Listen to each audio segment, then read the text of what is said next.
It's good to see a study about stuff like that. Is like, it's because I think, it seems like you have an earnest desire. You want to help people get through these things and not maybe use risky drugs, take care of things in a more natural way.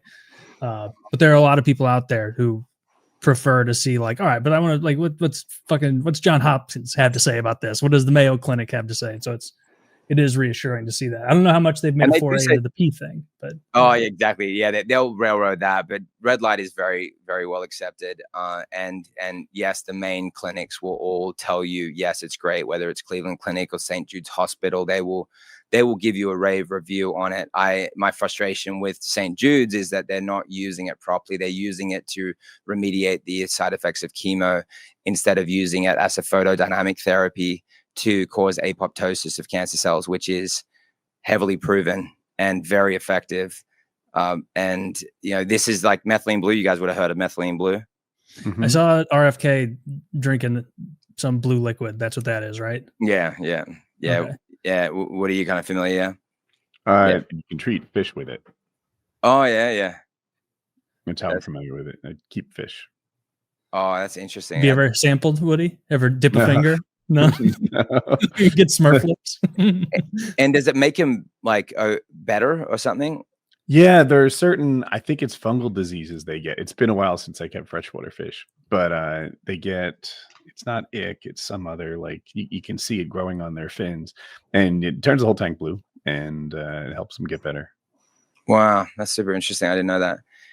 And so if you take methylene blue before you get in front of red light, it's called a photosensitizer, and so it's going to absorb into the bad cells, let's say that, and then the light becomes even more strong, and because the cells are more sensitive to it, it hypersensitizes them to light, and then it dramatically causes an increase in the body's ability to shut down these negative cells, like the tumor cells. It's called it's called a very selective and accelerated form of apoptosis, where they will selectively target and create reactive oxygen species like singlet oxygen, and that will target these disease cells. And there are thousands of studies on photodynamic therapy now for cancer, and it is, published in the Lancet Oncology and major journals now, and all over PubMed. And you kind of would not expect that.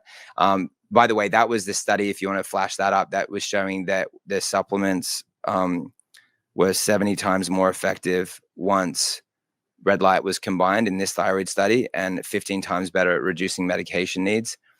And so then this one was showing a 90 to 100% healing. So this was 75% of ulcers reaching 90 to 100% healing after 90 days. That was diabetic foot ulcers. And so this is straight from the peer-reviewed studies. This is straight off NIH. But I wanted to show you the photodynamic therapy here. That was the one I was mentioning with the childhood myopia and with the 6,400 children. Red light therapy is more effective than traditional myopia treatment. So, you could literally, prevent issues in the family by having a single red light device in the home that your child uses, that you use, that your grandchildren use. It's really a special thing. But this photodynamic therapy is all about damaging the cancer cells' mitochondrial DNA and leaving the main DNA in the cell's nucleus untouched. Okay. So something with this kind of stuff, like I always am curious, has there been any attempt from the large pharmaceutical companies to lean on the American Medical Association to make red light devices a medical device, which for anyone out there, when something is made a medical device, it now has a huge number of stringent requirements, and usually only very large companies can afford to do that. Like, are they, because when I hear stuff like this, it's like really remarkable. My thought is always like, all right, are Pfizer, P&G, are they trying to get, not P&G, but Pfizer and these others, are they trying to get in? Are they trying to keep other people out of this because they see potential, or are they going, oh, that's silly, we don't need to get involved? It's a good question. My thinking on that is that I don't know if they tried to kind of commandeer it or not, but I do know that there's just so little I feel like they kind of pushed it to certain things that then meant that the net effect is still not near as good as what it could be. So like, let's say if you're using it to offset the issues of chemotherapy, then that is helpful, but it's nowhere near as pronounced. And so I don't know whether to say that that's ignorance or whether that's malicious intent to make it so that it's still not as effective, so that they're like that, 300,000 to 1.3 million that Big Pharma normally profit from a cancer patient will get commandeered the more people know about what we're talking about, which is why people are watching. Why is this guy so careful with his words? Like, well, I care about my friends' channels and everything.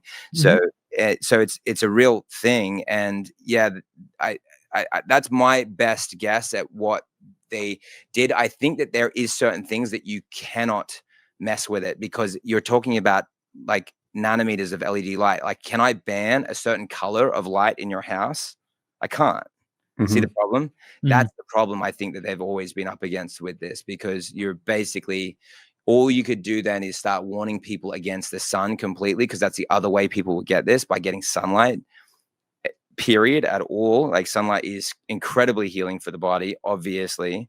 And the sunrise and sunset have the complete red tint and will give you like many of the various benefits we're talking about. There is a major difference though, which you'll see in some of the studies I'm showing, but because it's much higher irradiance, up to 40 times the strength of the sun.